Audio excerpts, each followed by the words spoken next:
할렐루야. 거룩하고 복된 주님의 날입니다. 우리 다 함께 자리에서 일어나셔서 우리 마음과 뜻과 정성을 다해서 영과 진리로 거룩하신 하나님께 예배드리겠습니다.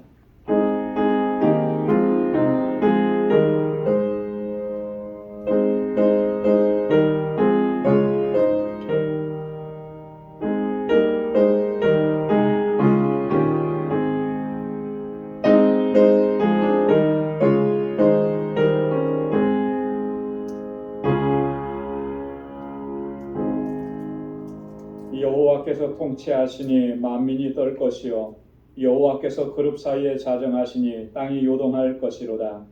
여호와께서 시온에서 광대하시고 모든 민족 위에 높으시도다.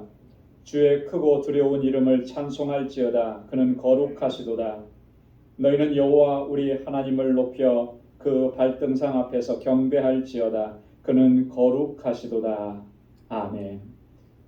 자비로우시고 은혜가 풍성하신 만군의 주 여호와 하나님 아버지, 오늘도 거룩하고 복된 주님의 날에 저희들을 주님의 거룩하신 보좌 앞으로 인도해 주시고 한 주간 동안 베풀어 주신 주님의 크신 사랑과 은혜를 기억하며 하나님을 경배하고 찬양하고 예배케 하시니 감사합니다.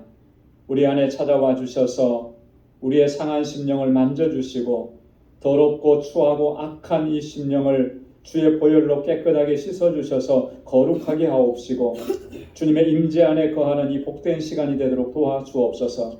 온 힘을 다하고 마음을 다하여 오직 하나님만 예배하는 저희들 되게 하시고 하나님의 영광 가운데 거하는 은총을 허락하여 주옵소서. 모든 것 감사하옵고 예수님의 이름으로 기원하옵나이다. 아멘. 전능하사 천지를 만드신 하나님 아버지를 내가 믿사오며 그 외아들 우리 주 예수 그리스도를 믿사오니 이는 성령으로 잉태하사 동정녀 마리아에게 나시고 본디오 빌라도에게 고난을 받으사 십자가에 못 박혀 죽으시고 장사한 지 사흘 만에 죽은 자 가운데서 다시 살아나시며 하늘에 오르사 전능하신 하나님 우편에 앉아 계시다가 저리로서 산 자와 죽은 자를 심판하러 오시리라. 성령을 믿사오며 거룩한 공예와 성도가 서로 교통하는 것과 죄를 사하여 주시는 것과 몸이 다시 사는 것과 영원히 사는 것을 믿사옵나이다. 아멘. 자리에 앉으시기 바랍니다. 찬양으로 하나님께 영광 돌리겠습니다.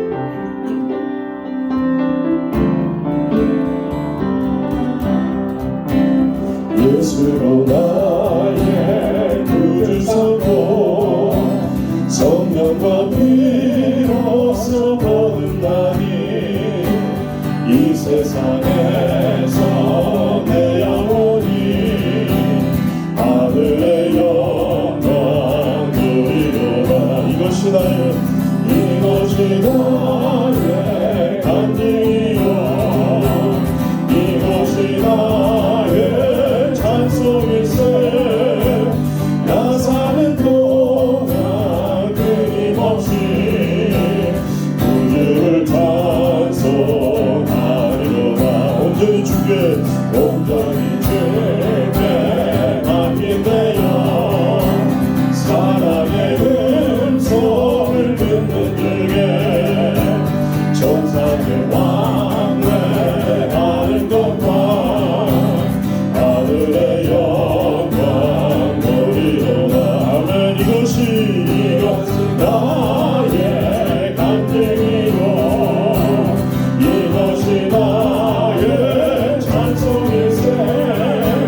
나 사는 동안 끊임없이 구주를 찬송하려다. 주 안의 기쁨 누림으로 마음의 평안이 장난하니 세상과 나는 간곳없고 구속한 주만 보이도다. 이것이 나의 간증이요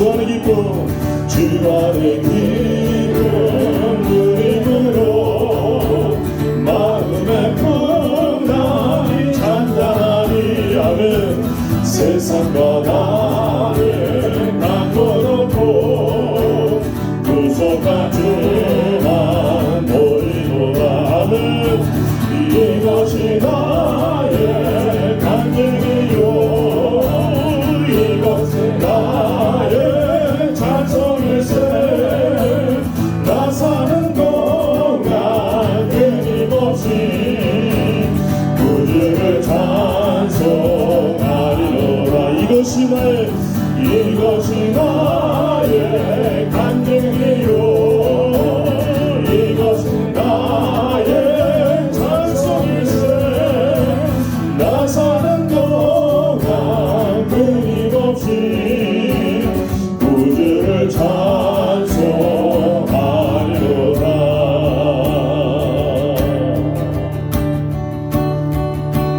예수님은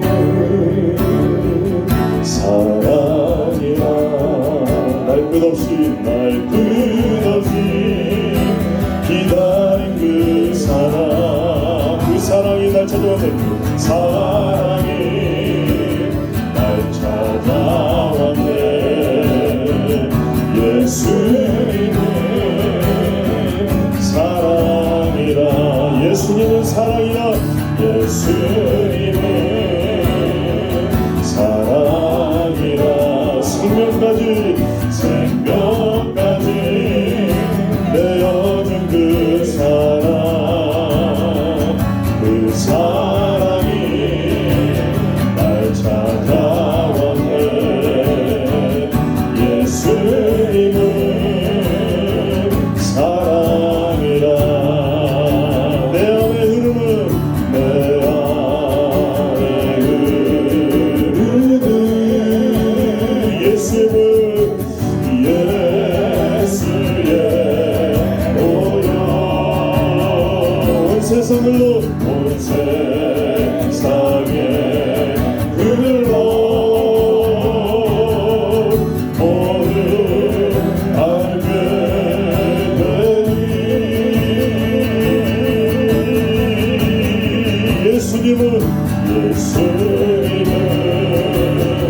사랑이라 아멘 죽음까지 이기신 그 사랑이 날 찾아오네 그 사랑이 날 찾아왔네 예수님은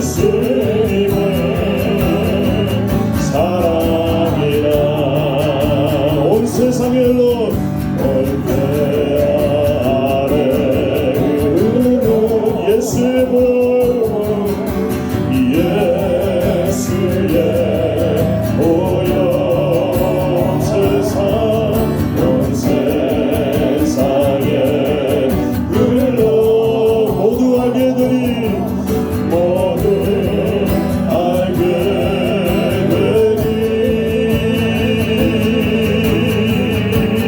예수님은 사랑이라 죽음까지 이기신 그 사랑이 날 찾아왔네 예수님은 사랑이라 예수님은 사랑이라 죽음까지 사랑이라 죽음까지 이기신 그 사랑이 내 안에 있네 그 사랑이 내 안에 있네 예수님은 사랑이라 고개 들고 만들어서 찬송하게 하소서 한량없이 자비하신 증량하여 천사들의 찬송가로 나를 가르치소서. 구속하신 그 사랑을 항상 찬송합니다.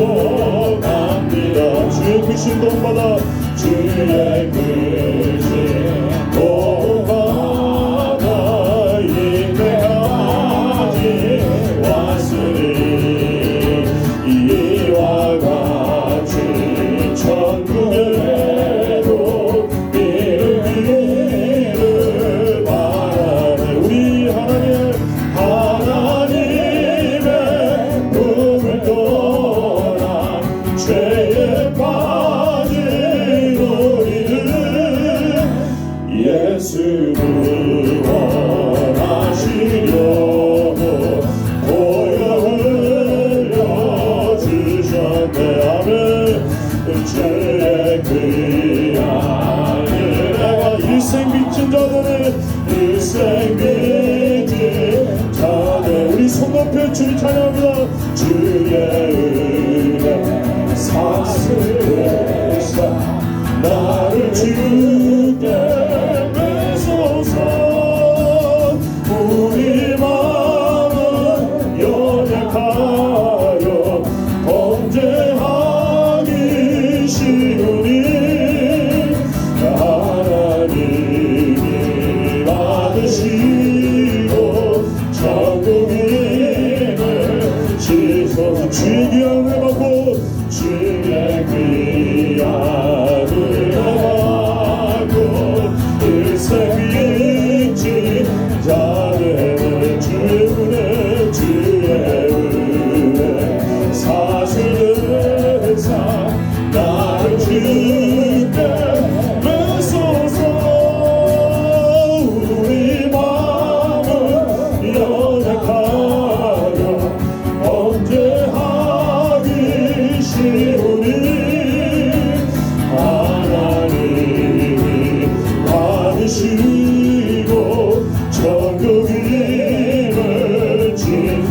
하나님이 받으시고 천국임을 지소서. 아멘. 자리에 앉으시기 바랍니다.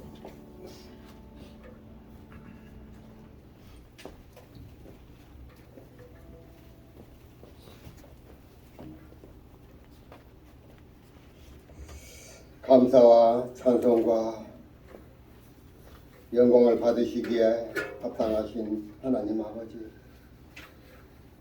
많은 사람들 중에 저희를 택하시고 하나님의 백성으로 삼으시며 무한한 섭리와 은총 가운데 지켜보아여 주심을 감사를 드립니다.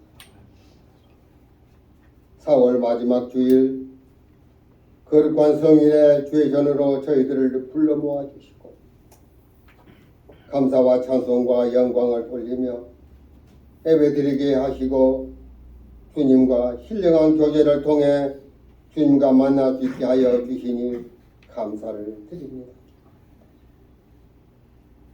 이 시간 온 마음 다해 신령과 진정으로 예배드리는 저희들의 예배 받으시고 홀로 영광 받으시옵소서. 예배를 통하여 우리들의 마음에 갇혀있던 것들이 열리게 하여 주시고 우리들의 내면 구석구석까지 치유하는 주님의 손길이 임하셔서 온전히 하나님과 교제하고 하나님과 말씀을 아멘으로 화답하여 변화의 열매를 갖는 귀한 예배의 시간이 될 수 있도록 성령께서 인도하여 주시옵소서. 우리의 삶이 비록 고단하고 힘들고 어려웠지만은 주님의 말씀을 의지하고 위로와 평안을 얻으며 주의 은혜와 충만한 시간이 될 수 있도록 이 시간 성령께서 함께하여 주시옵소서. 이 아침 말씀의 은혜를 주시는 저희 목사님, 주님의 권능의 오른팔로 붙들어 주시고 영육이 강건케 하여 주소서. 성령 충만한 신령한 목자로 삼아주시고 오늘 우리에게 주시는 말씀 잘 기억하고 아멘으로 화답하며 주님의 뜻을 이루어가는 복된 10년들로 삼아주시옵소서. 저희 모두들 은혜 충만한 삶이 되도록 영육이 강건토록 도와주시옵소서. 하나님, 예배 가운데 성령이 임재하여 주시고 오늘도 우리의 예배를 받으실 하나님을 찬송하오며 이 모든 말씀 살아계신 예수 그리스도 이름으로 기도드리옵나이다. 아멘.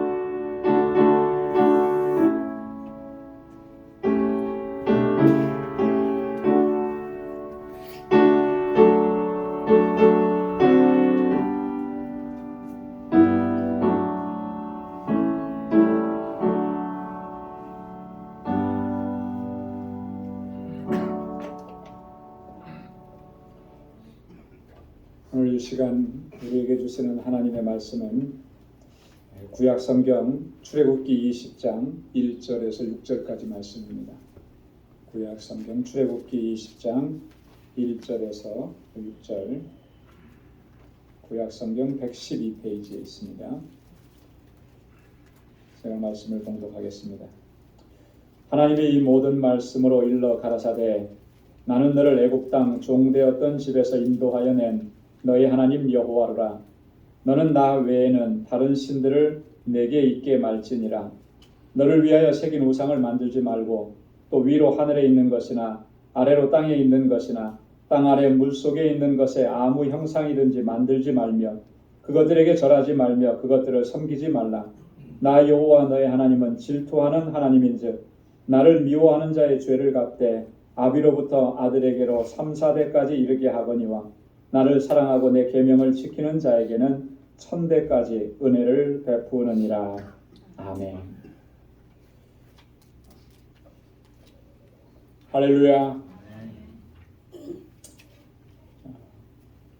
애굽에서 430년간의 노예 생활을 마친 이스라엘 백성들은 하나님의 은혜와 하나님의 권능의 손길로 출애굽을 하게 됩니다. 출애굽해서 홍해를 건너고 또 광야를 지나서 그 약속의 땅인 가나안으로의 긴 여정을 시작합니다. 출애굽한 지 한 3개월쯤 되었을 때 그들이 도착한 곳은 시내 광야에 있는 시내산입니다. 시내산에 도착했을 때 하나님께서 모세를 부르셨습니다. 시내산 정상, 그 시내산 꼭대기로 부르셨습니다. 그리고 그곳에서 오늘 저희가 함께 봉독한 이 본문의 말씀인 십계명을 주신 거예요. 십계명은 하나님께서 친히 그 돌판에 쓰셔서 모세에게 건네주신 것입니다. 신명기 4장 13절에 보면 여호와께서 그 언약을 너희에게 반포하시고 너희로 지키라 명하셨으니 곧 십계명이며 두 돌판에 친히 쓰신 것이라. 다른 모든 율례와 법도와 율법과 계명들은 하나님께서 말씀해 주셨고 모세가 그것을 기억하고 나중에 그것을 기록한 것인데 이 십계명은 하나님께서 친히 써서 주신 계명 말씀이라고 하는 것이죠. 하나님께서 십계명을 이스라엘 백성들에게 주신 목적은 이겁니다. 이스라엘 백성들이 하나님의 백성답게 살아가게 하시기 위해서 이 십계명을 주신 거예요. 그래서 오늘날 우리는 이 십계명을 뭐라고 부르느냐면 기독교 윤리의 핵심이다 이렇게 부릅니다. 기독교 윤리, 우리 그리스도인들의 윤리의 가장 핵심적인 내용이다. 그래서 오늘 본문 말씀 보면 하나님께서 이 10가지 계명을 주시기 바로 직전에 1절과 2절에서 이렇게 말씀을 하십니다. 우리 1절, 2절 말씀을 한번 같이 읽어보도록 하겠습니다. 하나님이 이 모든 말씀으로 일러 가라사대 나는 너를 애굽 땅 종되었던 집에서 인도하여 낸 너희 하나님 여호와로라. 아멘. 우리가 십계명을 기억할 때 항상 먼저 기억해야 되는 부분이 뭐냐면 바로 이 1절과 2절에 있는 이 말씀이에요. 십계명의 서문이다 이렇게 우리가 부르는데요. 이 말씀이 굉장히 중요한 겁니다. 왜냐하면 이 하나님께서 왜 율법을 주셨는지 그 목적, 그 이유, 이 십계명을 왜 주셨는지 그 이유를 여기에서 분명하게 밝히고 있기 때문에 그렇습니다. 하나님께서 강조하시는 것은 여기에 두 가지죠. 첫째는 하나님께서 너희를 애굽 땅 종되었던 집에서 구원해 주신 이 사실을 잊지 말고 항상 기억해야 된다라고 합니다. 하나님의 이 구원의 은혜, 이게 얼마나 놀랍고 얼마나 크고 위대한지를 잊어서는 안 된다라고 하는 것이죠. 항상 기억해야 된다는 그 강조점이 이 말씀 속에 담겨져 있는 것입니다. 그래서 나는 너를 애굽 땅 종되었던 집에서 인도하여 낸 너희 하나님 여호와니라 이렇게 말씀을 하신 거예요. 두 번째 강조하시는 건 뭐냐면 그러면 이제 구원의 은혜에 합당하게 살아가야 한다라고 하는 것이죠. 구원받은 사람답게 그 은혜 안에서 살아가야 된다. 이후에 주시는 10가지 계명들은 그래서 구원받은 하나님의 백성들이 하나님의 백성답게 사는 것이 도대체 어떻게 살아가는 것이냐, 그걸 구체적으로 말씀을 해주시는 겁니다. 그래서 여러분 이 십계명은 우리 그리스도인들에게 있어서 너무나 중요한 거예요. 우리 신앙의 가장 핵심적인 요소인 겁니다. 그래서 십계명을 우리가 바로 알지 못하고 십계명의 말씀을 우리가 제대로 실천하지 않는다면 여러분 이건 우리 신앙생활에 심각한 문제가 발생하게끔 되어 있는 것입니다. 왜냐하면 기독교 윤리의 기초가 없는 거잖아요. 윤리의 기초가 다 무너져 내린 거잖아요. 그러니 어떻게 우리가 그리스도인답게 하나님의 자녀답게 세상을 살 수 있고 하나님께 영광 돌리고 세상 속에서 우리가 어떤 영향력을 끼칠 수가 있겠느냐.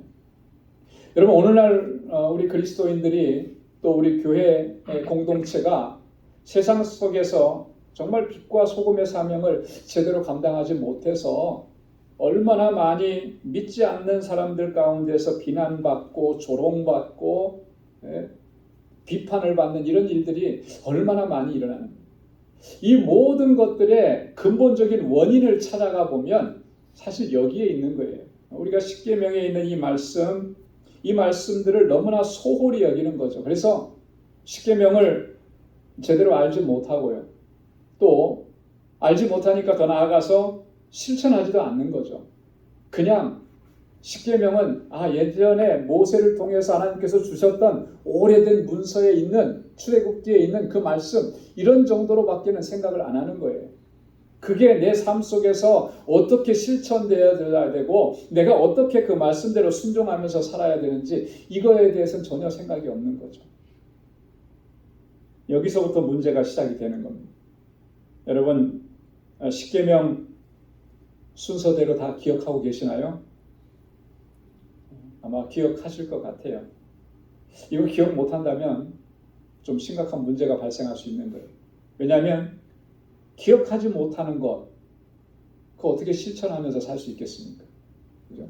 내 머릿속에 내 마음속에 없는데 어떻게 그것을 쫓아가는 그런 삶을 살 수 있겠느냐. 만약에 그렇다면 오늘 우리가 정말 이 가장 중요한 십계명의 말씀을 너무나 소홀히 여기고 있지 않느냐라고.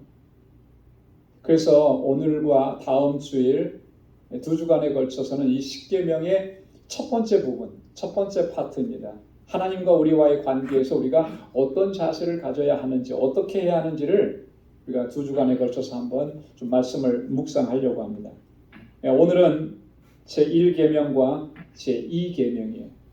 첫 번째 계명과 두 번째 계명이 오늘 우리에게 무엇을 말씀하고 계시는지. 자, 제1계명을 보면 3절에 너는 나 외에는 다른 신들을 내게 있게 말지니라 그랬습니다. 한번 따라서 해보시기 바랍니다. 너는 나 외에는 다른 신들을 내게 있게 말지니라. 우리 속에 하나님 외에 다른 신들을 품지 말라는 거예요. 여러분 이 십계명의 제1계명이 가장 중요합니다. 그 10가지 십계명의 전체 요약이라고 할 수가 있습니다. 그래서 우리가 제1계명을 간과하게 되면 나머지 계명들도 우리가 온전히 지킬 수가 없는 거예요. 하나님 외에 다른 신들을 내게 있게 말지니라. 이게 무슨 말씀이겠습니까? 오직 하나님만 사랑하고 또 하나님만 섬기고 하나님만 예배해야 한다라고 하는 거예요. 우리들의 삶 속에 최우선순위는 하나님이 되셔야만 한다라고 하는 거예요. 하나님 외에 다른 것들이 그 우선순위를 자리할 수 없다라고 하는 거죠. 이걸 우리가 분명히 해야 되는 거예요. 하나님과의 관계 안에서 가장 중요한 것이 바로 이겁니다. 이것은 마치 뭐와 같으냐면 건물을 지을 때 기초를 튼튼하게 다지는 것과 똑같아요. 건물을 지어 올릴 때 골조를 똑바로 올리는 것과 똑같습니다. 그 기초와 골조가 똑바로 쓰지 않으면 그 건물은요 위험한 상황이 되는 거예요. 나무나 식물 이제 봄철이 되어서 이제 뭐 이렇게 묘목 같은 거 갖다 심는데요. 처음에 심을 때가 중요하더라. 처음에 심을 때 똑바로 심어놔야 그게 똑바로 자라는 거예요. 제가 한 번은 화분에다가 그 식물을 하나 심었는데 그때 똑바로 심은 줄 알았어요. 잘 몰랐어요. 나중에 커가는데 보니까 이게 점점 삐뚤어지는 거예요. 처음에 잘못 심어 놓으니까 삐뚤어지는데 여러분 처음에는 잘 못 느끼죠. 시간이 지나고 이게 점점 자라가고 커지면서 더 그 기울어짐이 커지더라는 거예요. 마찬가지 원리인 겁니다. 우리의 신앙이 왜곡되지 않고 하나님 앞에서 바로 설 수 있으려면 이 십계명의 첫 번째 계명, 이 말씀이 너무나 중요한 거죠. 하나님과 나와의 관계가 어떻게 정립이 되어 있느냐. 하나님은 분명히 말씀을 하시죠. 나 외에는 다른 신들이 내게 있게 말지니라 그랬는데 과연 정말 우리가 이 말씀 앞에 얼마나 신실하고 충실하냐라고. 그러면 신명기서를 읽어보면 하나님께서는 모세를 통해서 이스라엘 백성들 앞에 끊임없이 반복해서 강조하시는 사실이 있습니다. 바로 이거예요. 하나님밖에 없으시다라고 하는 거예요. 하나님만이 유일하신 참신이시다라고 하는 거예요. 오직 하나님만 섬기라는 거예요. 신명기 4장 39절 40절에 보면 그런즉 너는 오늘날 상천하지에 오직 여호와는 하나님이시요 다른 신이 없는 줄을 알아 명심하고 오늘 내가 내게 명하는 여호와의 규례와 명령을 지키라. 하나님 외에 다른 신은 없는 줄을 너희는 분명히 알라라고 하는 거예요. 신명기 6장 4절에도 보면 이스라엘아 들으라 우리 하나님 여호와는 오직 하나인 여호와시니 오직 하나인 여호와시니 무슨 말씀이에요? 하나님 외에 다른 신은 없다라고 하는 것이죠. 하나님만이 우리의 유일한 참신이시다라고 하는 것을 강조하시는 말씀입니다. 또 신명기 32장 39절에도 보면 이제는 나 곧 내가 그인 줄을 알라. 나와 함께하는 신이 없도다. 내가 죽이기도 하며 살리기도 하며 상하게도 하며 낫게도 하나니 내 손에서 능히 건질 자 없도다. 할렐루야. 하나님께서 친히 말씀하시기를 나와 함께하는 신이 없다라고 하는 거예요. 하나님과 견줄 만한 신이 이 세상에는 존재하지 않는다라고 하는 거. 오직 하나님만이 참신이시다라고. 얼마나 많이 강조합니까? 여러분 우리의 삶 속에 하나님 외에 그 다른 어떤 것도 최우선순위에 있을 수 없는 거예요. 만약에 최우선순위에 두었다면 그것이 곧 다른 신들인 것이죠. 그것이 무엇이 되었든지 간에 내 삶 가운데 최우선순위에 둔 것, 그것은 오늘 십계명 첫 번째에서 말씀하시는 하나님께서 금하시는 다른 신들이라고 하는 거예요. 여러분 사무엘상 2장에 보면 하나님께서 엘리 제사장을 책망하시고 징계하시는 내용이 나옵니다.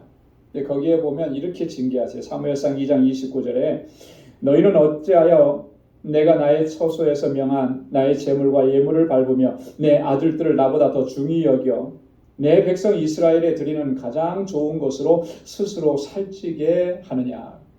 하나님께서 엘리를 책망하십니다. 엘리는 제사장이었고요. 사사였고요. 당시에 이스라엘을 영적으로 이끌어가는 영적인 지도자였습니다. 최고의 지도자였죠. 그때는 왕이 없었기 때문에 엘리 제사장의 이 말이 곧 하나님을 대변하는 것이고 그랬어요. 그런데 지금 엘리를 향해서 하나님께서 이렇게 말씀을 하시는 거죠. 여러분 엘리 제사장을 하나님께서 이렇게 책망하셨는데 이 엘리의 치명적인 문제가 뭐였습니까? 오늘 본문에 뭐라 그랬습니까? 빨간 줄로 제가 이렇게 해놨잖아요. 예? 내 아들들을 나보다 더 중히 여기고, 이게 치명적인 문제였던 거예요. 엘리에게서. 하나님보다도 자기 아들들을 더 중요하게 여겼다라고 하는 거예요. 예? 그래서 그 아들들이 하나님의 제사를 멸시하고 또 회막에서 수종드는 여인들과 동침하고 이런 있을 수 없는 일들을 행하는 데 있어서도 엘리는 그들을 책망하고 나무라고 그러는 일에 너무나 소극적이었다라고. 저주를 자처하고 하나님 앞에 범죄했지만 엘리는 그 문제를 너무나 소홀하게 여겼던 것입니다. 근데 그 결과가 어떻게 나타나느냐 하면 너무나 비참했다라고 하는 거죠. 하나님께서 심판하셨는데 그 심판하는 내용을 보면 너무나 끔찍한 거예요. 엘리 제사장이 그렇게 하나님보다 더 소중하게 여겼던 그 두 아들 흠니와 비느하스는 블레셋과의 전투에 나가서 한날 한시에 같이 전사를 하게 됩니다. 이 소식을 전해들은 엘리는요 충격을 받죠. 그래서 의자에 앉아있다가 넘어져 가지고 목이 부러져서 죽습니다. 너무 충격적이잖아요. 그때 당시에 이 비느하스의 아내는 임신을 하고 출산을 앞에 두고 있었는데 출산을 하다가 그 소식을 듣고 아이는 낳았지만 결국은 죽게 돼요. 이런 끔찍한 일들이 일어나는. 그가 죽어가면서 그 낳은 아들의 이름을 뭐라고 했습니까? 이가봇이라 그랬어요. 하나님의 영광이 떠났다. 이런 결론에 도달하게 된 거예요. 하나님보다 그 아들들을 더 소중하게 여기니까. 엘리에게 있어서 하나님이 유일하신 참신이 아니고 엘리에게 있어서는 그 두 아들이 그에게는 다른 신이었다는 것이죠. 우리에게 경고하시는 말씀인 겁니다. 예수님께서도 이렇게 말씀을 하셨습니다. 마태복음 10장 37절에요. 아비나 어미를 나보다 더 사랑하는 자는 내게 합당치 아니하고 아들이나 딸을 나보다 더 사랑하는 자도 내게 합당치 아니하고. 여러분 굉장히 충격적이지 않습니까? 이 세상에서 부모님보다 더 소중한 존재가 어디 있어요? 내 자녀들보다 더 소중한 존재가 어디 있습니까? 그런데 예수님의 말씀은 소중한 거 맞다. 하지만 나보다 그걸 더 사랑하면 나에게 합당하지 않다라고 말씀합니다. 무슨 말씀이에요? 주님이 우리의 삶의 최우선순위라는 거죠. 이거 놓쳐버리면 주님과는 상관없는 그런 존재가 된다라고 하는 경고의 말씀. 여러분 오늘 우리의 문제가 뭐냐면 바로 여기에 있다라고 하는 겁니다. 우리가 하나님을 사랑하고 하나님을 섬기고 하나님을 예배한다고 하면서도 정말 우리의 삶 속에 하나님을 최우선순위에 두고 그렇게 살아가고 있느냐라고 하는 거예요. 하나님보다 더 사랑하고 하나님보다 더 소중하게 여기는 것들이 우리에게 너무나 많지 않느냐. 그래서 항상 중요한 때에 가면 하나님은 제2순위, 제3순위, 제4순위로 자꾸 이렇게 밀려나는 거예요. 이게 심각한 문제. 이러면서도 우리는 하나님 잘 섬긴다고 하고 하나님 예배한다고 하고 십계명의 말씀들 잘 지킨다고 이렇게 하고 있는지 모르겠습니다. 여러분 이 십계명의 제일 첫 번째 제1계명은 바로 이러한 우리들의 왜곡되고 비뚤어진 그러니까 하나님과의 관계를 바로 잡으라는 거예요. 바로 잡아야 한다는 거예요. 하나님께서 이스라엘 백성들을 애굽 땅 종되었던 곳에서 구원해 주신 구원의 하나님이시라고 하는 것. 이 사실을 기억하고 첫 번째로 그가 힘써야 되는 것은 너희 가운데 나 외에 다른 신들을 두지 말지니라고 한 것처럼 오늘 우리에게도 동일하게 말씀을 하신 거죠. 오늘 우리를 죄와 사망 가운데서 그리고 영원한 심판 가운데서 구원해 주신 하나님께서 그 구원을 기억하고 우리의 삶 속에 하나님을 최우선순위로 두고 하나님만 섬기라는 거예요. 하나님만 사랑하라는 거예요. 그렇게 하나님께 영광 돌리는 삶을 살아가야 한다라고 합니다. 여러분 이게 무너지고 이게 지켜지지 않으면 다른 것들도요 지켜나갈 수가 없는 거예요. 여러분 그래서 우리 십계명 제1계명을 기억하면서 오늘 나의 믿음의 모습, 하나님과의 관계의 모습을 다시 한번 바르게 정립할 수 있는 우리 모두가 될 수 있기를 소망합니다. 두 번째 계명은 4절부터 6절까지 말씀인데 요약하면 이겁니다. 너를 위하여 우상을 만들지 말고 그것들을 섬기지 말라. 4절부터 6절까지 말씀을 다시 한번 읽어보면요. 너를 위하여 새긴 우상을 만들지 말고 또 위로 하늘에 있는 것이나 아래로 땅에 있는 것이나 땅 아래 물속에 있는 것에 아무 형상이든지 만들지 말며 그것들에게 절하지 말며 그것들을 섬기지 말라. 나 여호와 너희 하나님은 질투하는 하나님인즉 나를 미워하는 자의 죄를 갚되 아비로부터 아들에게로 3, 4대까지 이르게 하거니와 나를 사랑하고 내 계명을 지키는 자에게는 1000대까지 은혜를 베푸느니라. 하나님께서 우상을 만들지 말라 그랬습니다. 하나님을 형상화하지 말라 그랬습니다. 더 나아가서 그 앞에서 절하거나 섬기는 것, 그것은 하나님을 멸시하고 모독하는 행위라는 것이죠. 그래서 금지하시는 겁니다. 여러분, 하나님께서 이렇게 말씀하시는 것은 이런 원리 때문에 그래요. 왜 하나님께서 우상을 만들지 말고 하나님을 형상화하지 말라고 했는가? 여러분, 우리가 어떤 대상을 좀 쉽게 설명하려고 많이 사용하는 기법이 뭐냐면 어떤 형상이나 이미지를 만드는 거예요. 그죠? 형상이나 이미지를 만들어서 설명하면 그러면 그걸 잘 더 이해하기가 쉽게 되는 것이죠. 그래서 이 형상이나 이미지라고 하는 것이 어떤 측면에서 보면 유용한 측면이 있습니다. 하지만 필연적으로 심각한 문제가 따라오게 돼요. 왜냐하면 그 이미지나 형상은 본래 있는 그 대상이 가지고 있는 특징을 그대로 다 표현해주지 못한다라고 하는 거예요. 그렇잖아요. 저라고 하는 사람이 있습니다. 저라고 하는 사람을 이렇게 어떤 그림으로 요즘에 그걸 뭐라 그럽니까? 이렇게 캐리커처라 그러나요? 뭐 이렇게 해가지고 딱 그려놓고 김천수 목사는 뭐 어떻다 몇 가지로 딱 정리를 해요. 그렇게 이미지를 만들어 놓습니다. 여러분, 이게 저를 다 보여주는 것일까요? 다 보여주지 않는 거죠. 물론 강조하고 싶은 부분이 있어서 그걸 얘기하지만 그 그림을 볼 때, 그 형상을 볼 때 이런 분이구나 라고 생각할 수 있지만 거기까지인 거예요. 저를 다 보여주지 못하고 다 설명하지 못하는 거죠. 자, 그러면 그건 어떤 현상이 일어나요? 본래의 그 대상을 굉장히 축소시키는 거죠. 왜곡시키는 거예요. 변형시키는 거예요. 형상이나 이미지가 좋은 측면도 있지만 필연적으로 따라오는 이런 문제가 있는 거예요.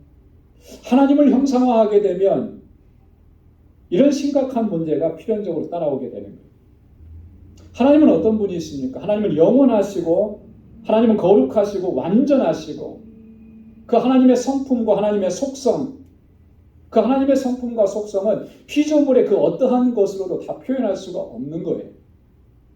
그럼에도 불구하고 우상을 만들고 형상화해서 그것이 하나님이라고 말한다면 그 행위가 결국 하나님을 왜곡하는 거죠.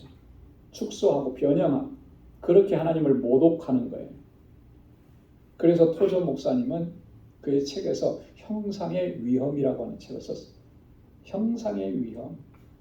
형상이라고 하는 것이 굉장히 이미지라고 하는 것이 유용한 측면이 있는 것 같지만 이게 얼마나 위험한 것이냐. 하나님을 하나님으로 대우하지 않고 하나님을 하나님으로 인식하지 않고 축소시키는 이런 문제가 발생을 하게 되는 거예요. 여러분, 출애굽기 32장에 보면 이스라엘 백성들이 아론을 중심으로 해서 금송아지 우상을 만드는 그런 장면이 나옵니다. 그때 모세는 앞에서도 말씀드린 것처럼 하나님께서 시내산 꼭대기로 불러 올리셔서 거기서 십계명을 비롯해서 하나님의 윤리의 법도 계명을 주시고 있던 그런 때예요.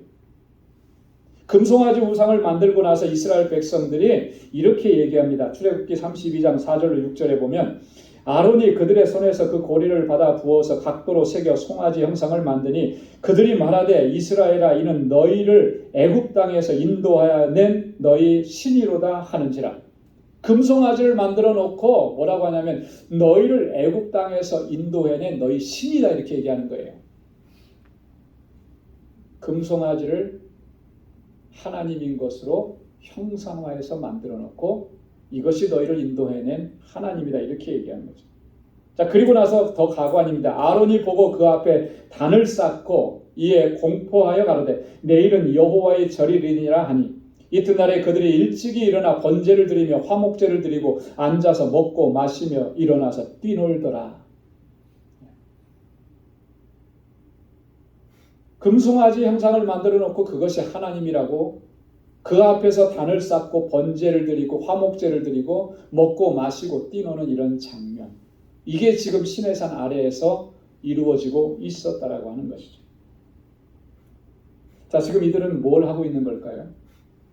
분명히 그들은 얘기했을 거예요. 우리 하나님 예배하고 있다고, 하나님 섬기고 있다고. 그죠? 분명히 그렇게 여호와의 절일이잖아요. 그 단을 쌓는데 누구 앞에 단을 쌓는 거예요? 하나님 앞에 단을 쌓는 거잖아요. 자, 그런데 그들이 그 금송아지 형상을 보면서 뭘 떠올렸겠습니까? 그들의 기억 속에는 뭐가 남아있냐면 애굽 땅에서 봐왔던 그 금송아지 형상, 우상이 남아있는 거예요. 하나님을 그 금송아지, 애굽의 여러 신들 가운데 하나의 신인 그 금송아지 신으로 전락시키는 거예요. 그렇게 하나님을 왜곡하고 그런 형태는 결국 하나님을 모독하는 그런 행위라고 하는 이런 일들이 일어나게 됩니다. 여러분, 십계명의 제2계명이 담고 있는 의미는 이런 겁니다. 하나님을 하나님답게 대우해야 한다는 거예요. 하나님을 하나님답게. 하나님을 바르게 예배해야 한다라고 하는 거죠. 여러분 한번 따라서 해보시기 바랍니다. 하나님답게 대우하라. 하나님을 바르게 예배하라. 이게 제2계명의 핵심적인 내용인 거예요. 하나님을 하나님답게. 그 하나님답게 대우한다는 게 뭐예요? 성경에 보면은 끊임없이 말씀하고 있습니다. 하나님의 성품에 대해서. 그래서 하나님의 성품과 그 속성에 합당하게 하나님을 대우하고 하나님을 예배해야 한다고 강조하고 있습니다. 그래서 우리가 하나님을 예배할 때 정말 중요한 거예요. 이 예배 시간도 중요하고 우리의 삶의 현장으로 나아가서 우리 삶의 예배도 너무 중요한 거죠. 하나님이 어떤 분이신지를 기억하고 하나님이 얼마나 영광스러운 분이신지, 얼마나 거룩하신 분이신지 그 앞에 나아가는 우리가 어떠해야 하는지를 늘 기억하면서 하나님을 예배해야 한다라고 하는 거예요. 이거 놓쳐버리면 그냥 한 시간 와서 시간 때운 것밖에는 안 돼요. 예배 드린다고 했지만. 그래서 시편의 시인들은요, 끊임없이 이 사실을 강조했습니다. 시편 29편 1절로 2절 우리 함께 읽어보겠습니다. 너희 권능 있는 자들아 영광과 능력을 여호와께 돌리고 돌릴지어다. 여호와의 이름에 합당한 영광을 돌리며 거룩한 옷을 입고 여호와께 경배할지어다. 아멘. 여호와께 모든 영광과 능력을 돌려드려라. 여호와의 이름에 합당한 영광을 돌려드려라. 거룩한 옷을 입고 하나님을 경배할지어다. 여러분, 이게 중요한 거예요. 하나님의 이름에 합당한 예배. 시편 96편 6절로 8절에도요. 우리 다 함께 읽겠습니다. 존귀와 위엄이 그 앞에 있으며 능력과 아름다움이 그 성소에 있도다. 만방의 족속들아 영광과 권능을 여호와께 돌릴지어다. 여호와께 돌릴지어다. 여호와의 이름에 합당한 영광을 그에게 돌릴지어다. 아멘. 하나님 앞에 뭐가 있다 그랬습니까? 존귀와 위엄이 있다 그랬습니다. 그의 성소에 뭐가 있다 그랬습니까? 능력과 아름다움이 있다 그랬습니다. 그렇기 때문에 모든 만방의 족속들은 여호와 하나님께 영광과 권능을 올려드려요. 여호와의 이름에 합당한 영광을 올려드려야 된다. 여러분, 십계명의 제2계명은 그래서 오늘 우리가 하나님을 어떻게 대하고 있는지 그 자세를 돌아보게 하는 거예요. 오늘 우리가 하나님을 어떻게 예배하고 있는지 하나님을 예배하는 우리의 중심을 다시 돌아보게 하는 것입니다. 진정으로 하나님께서 받으시기에 합당한 그 바른 예배를 내가 지금 하나님 앞에 드리고 있느냐. 하나님을 예배할 때 정말 하나님의 그 거룩한 성품, 하나님의 영광, 그리고 하나님의 영원하심을 기억하면서 그렇게 하나님을 예배하고 있느냐. 요한복음 4장 24절에서 예수님께서 말씀하신 것처럼 정말 영과 진리로 하나님을 예배하고 있느냐라고. 로마서 12장 1절로 2절에서 바울이 권고하고 있는 것처럼 우리들의 삶을 하나님께서 기뻐하시는 거룩한 산 제사로 그렇게 드리고 있는가? 하나님의 선하시고 기뻐하시고 온전하신 뜻이 무엇인지를 분별하면서 우리가 그렇게 살아가고 있는가? 이걸 정말 진지하게 돌아보게 하는 그런 말씀인 것입니다. 사랑하는 성도 여러분, 이 한 주간 동안 이 십계명의 제1계명 그리고 제2계명 이 말씀들을 매일 반복해서 묵상하시면서 하나님을 향한 우리의 자세가 어떠한지, 하나님을 예배하는 우리의 모습이 어떠한지를 진지하게 점검해보고 하나님 앞에 바로 세워갈 수 있기를 바랍니다. 너는 나 외에 다른 신들을 내게 있게 말지니라. 너를 위하여 새긴 우상을 만들지 말고 그것들에게 절하지 말며 그것들을 섬기지 말라. 기도하겠습니다. 하나님 아버지, 참 감사합니다.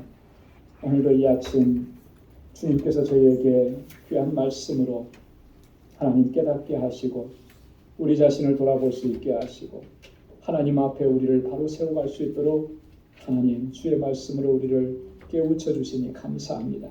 십계명을 주신 말씀, 우리를 구원해 주셨으니 하나님 구원받은 하나님의 백성답게 이 세상을 살고 하나님께 영광 돌리라고 그렇게 주신 계명들인데 하나님 우리가 너무나 소홀하게 여겼습니다. 하나님 외에 다른 것들을 하나님 내 삶 속에 두었고 하나님보다 더 소중하게 여기는 것들이 내 삶 속에 너무나 많았습니다. 이제는 아버지 하나님을 내 삶의 최우선 순위에 두고 하나님만 섬기고 하나님만 경배하는 저희들이 되게 하여 주옵소서. 아버지 앞에 바른 예배자로 설 수 있도록 도와주옵소서. 하나님의 영광과 하나님의 거룩하심과 하나님의 영원하심을 기억하며 늘 하나님을 예배하고 찬양하고 또한 하나님의 뜻대로 순종하며 살아가는 저희의 삶이 되도록 인도하여 주옵소서. 감사하고 예수님의 이름으로 기도드리옵나이다. 아멘. 찬송 511장 부르시면서 준비하신 예물 하나님께 드리겠습니다.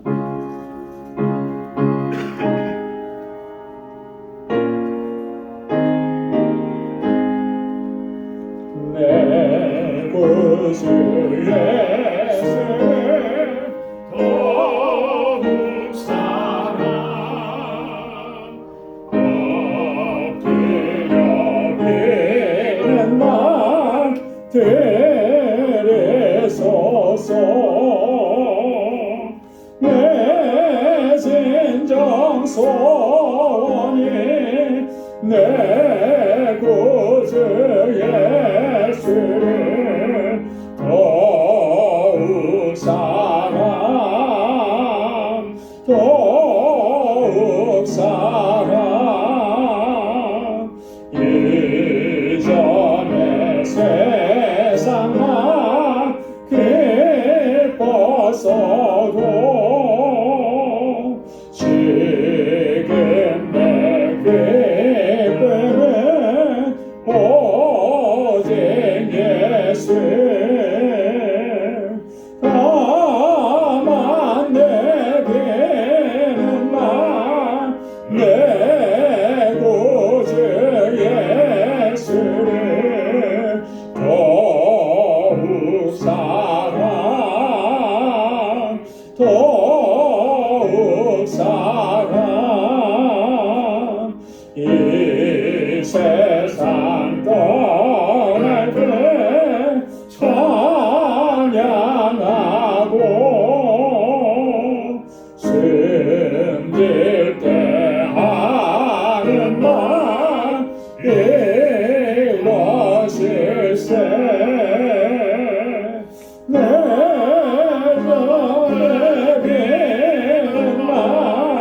내 구주 예수를 더욱 사랑 더욱 사랑.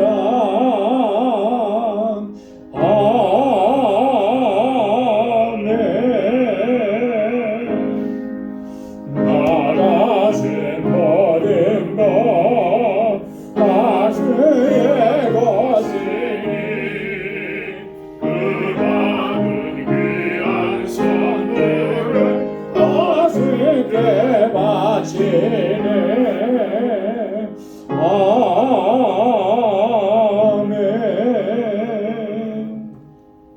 놀라우신 아버지 하나님, 오늘 거룩하고 복된 주님의 날, 이 놀랍고 크신 은혜 안에 거하게 하시고 또 주님의 평강을 우리에게 덧입혀 주심을 감사합니다. 구원의 주님을 찬양하고 예배하는 저희의 삶이 늘 하나님께서 받으시기에 합당한 삶이 되도록 인도하여 주옵소서. 하나님께서 우리에게 베푸신 그 놀라우신 세밀하신 그 은혜와 능력의 손길을 기억하며 오늘 이 시간 주님 우리에게 허락해 주신 물질을 구별하여 아버지 앞에 감사의 예물로 올려드립니다. 하나님, 모든 것이 하나님의 은혜입니다. 하나님, 늘 감사하며 살게 하시고 하나님, 주님께서 허락해 주신 것에 만족하며 살게 하시고 또 그로 인하여서 하나님께 영광 돌리는 삶을 살아가기에 부족함이 없도록 인도해 주옵소서. 11조의 예물을 주님께 구별하여 드리며 하나님 앞에 다시 한번 결단합니다.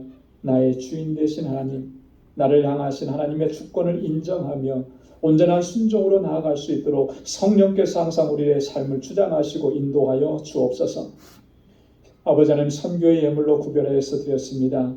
하나님, 이 예물이 쓰여지는 곳에 하나님께서 행하시는 놀라우신 역사, 생명구원의 역사가 풍성하게 일어나는 그 현장을 목도할 수 있는 은혜 허락하여 주옵소서. 지금도 세계 곳곳에서 하나님 생명의 말씀을 전하는 귀한 주의 종들과 그 사역의 현장을 주님께서 강하게 붙들어 주시고 기름 부어 주셔서 하나님 놀라우신 하나님의 역사를 아버지 이루어 주시고 주님의 몸된 교회들이 아름답게 세워져 가도록 은혜 허락하여 주옵시며 우리로 하여금 정말 주님 오시는 그날까지 주님의 부르심을 받는 그날까지 예수 그리스도의 증인으로 살아갈 수 있도록 성령께서 우리를 주장하여 주옵소서. 건축 예물을 주님 앞에 올려드리며 주님의 몸된 교회를 위해서 눈물로 기도하고 또 수고하고 애쓰는 귀한 심령들 그 손길을 하나님 기억해 주옵소서. 우리 방주교회가 하나님의 기쁨이 되는 귀한 공동체요, 세상을 향해서 구원의 방주로서의 사명을 잘 감당하는 공동체가 되게 하여 주옵소서. 아버지 하나님, 이 시간 또 구제의 예물을 올려드립니다. 하나님, 내게 허락해 주신 은혜, 이제는 아버지 하나님 나에게만 머물러 있지 아니하고 세상을 향해서 하나님의 사랑을 전하는 도구가 되게 하여 주옵시고 우리 방주의 모든 권속들이 정말 복의 근원된 삶을 살아가도록 인도하여 주옵소서. 이 마음을 품고 이웃을 사랑하는 마음을 품고 올려진 이 예물이 쓰여지는 곳에 하나님 귀한 역사 이루어 주시고 하나님 그 손길들마다 주의 은혜와 복을 더하여 주옵소서. 오늘도 거룩하신 주님의 날 주님 앞에 나와서 여러 모양으로 하나님 섬기며 아버지 하나님 주님께 영광을 돌립니다. 귀한 주의 종들의 수고와 헌신을 하나님 기억해 주시고 또 한 주간의 삶을 살아갈 때 하나님 능력의 장중에 붙들어 주셔서 어떠한 시험이 있고 어려움이 있어도 넉넉히 이겨내고 승리의 삶을 살아갈 수 있도록 도와주시고 거룩한 하나님의 백성답게 살아가도록 은혜 허락하여 주옵소서. 모든 것 감사하옵고 예수님의 이름으로 봉헌 기도드리옵나이다. 아멘. 우리 전후좌우에 계신 분들과 함께 인사 나누시기 바랍니다. 샬롬. 주님의 평강이 함께하길 바랍니다. 사랑합니다. 축복합니다. 네, 우리 가까이 찾아가셔서 우리 함께 인사 나눠주시고요. 지난 한 주간 동안도 평안하셨죠? 우리 오늘 영상으로 예배를 드리시는 우리 방주 권속들 여러분들의 삶 속의 가정에도 하나님의 은혜와 평강이 가득하기를 바랍니다. 네, 감사합니다. 네. 우리 교회 소식 전해드리도록 하겠습니다. 주보를 참조해 주시기 바랍니다. 우리 매일매일의 삶이 하나님의 임재와 또 하나님과의 교제가 있는 삶이 될 수 있도록 그렇게 힘쓰시기 바라고요. 또 삶의 현장 속에서는 오늘도 말씀을 드린 것처럼 정말 하나님의 자녀답게 또 그리스도의 향기를 바라면서 살아가는 그런 삶이 되기를 또 이렇게 늘 힘쓰는 여러분들의 삶이 되기를 바랍니다. 우리 단기 선교를 위해서 계속 기도해 주시고 우리 선교단원들 열심히 지금 연습하고 또 훈련을 받고 있습니다. 여러분 많이 응원해 주시고 또 격려해 주시고 이렇게 해 주시기 바라고요. 우리 단기 선교 바자에 5월 20일 토요일에 있습니다. 이제 한 3주 앞으로 다가왔는데요. 우리 바자의 물품 많이 기증해 주시고 또 의료 바자도 지금 계속 진행하고 있으니까 여러분 협력해 주시고 그렇게 해주시면 고맙겠습니다. 오늘 마지막 주일입니다. 구역 예배로 모입니다. 모두 참여해 주시기 바랍니다. 다음 주일부터 우리 피택자 훈련이 시작이 됩니다. 피택자들께서는 2부 예배에 참석하시고 또 1시 반부터 시작되는 이 훈련에 모두 다 참여하시기를 바랍니다. 우리 박향림 선교사님, 제가 전체 카톡으로 기도 요청을 드렸는데 어제 수술을 무사히 잘 마치셨고 지금 회복 중에 계십니다. 원래 이제 좀 다리가 많이 약하시고 몸이 약하셨어요. 근데 이번에 한국에 선교 보고하고 다녀오시면서 더 이제 안 좋으신 상태여서 또 그런 일을 겪으셨는데 여러분 잘 회복될 수 있도록 여러분 기도해 주시기를 부탁드리겠습니다. 우리 다 함께 일어나셔서 470장 1절 부르시겠습니다.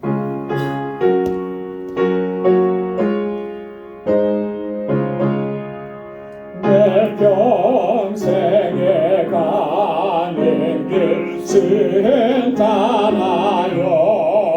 내 선전한 강 같은지 큰 바로 무섭고 어렵든지 나의 영혼은 늘 변하다 내 영혼 변하네 내 영혼 평안해. 아멘.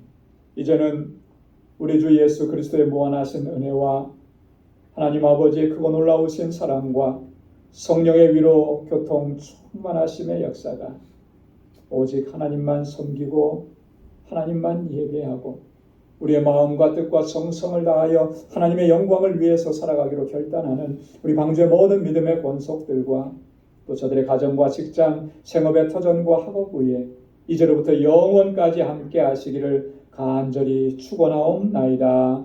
아멘.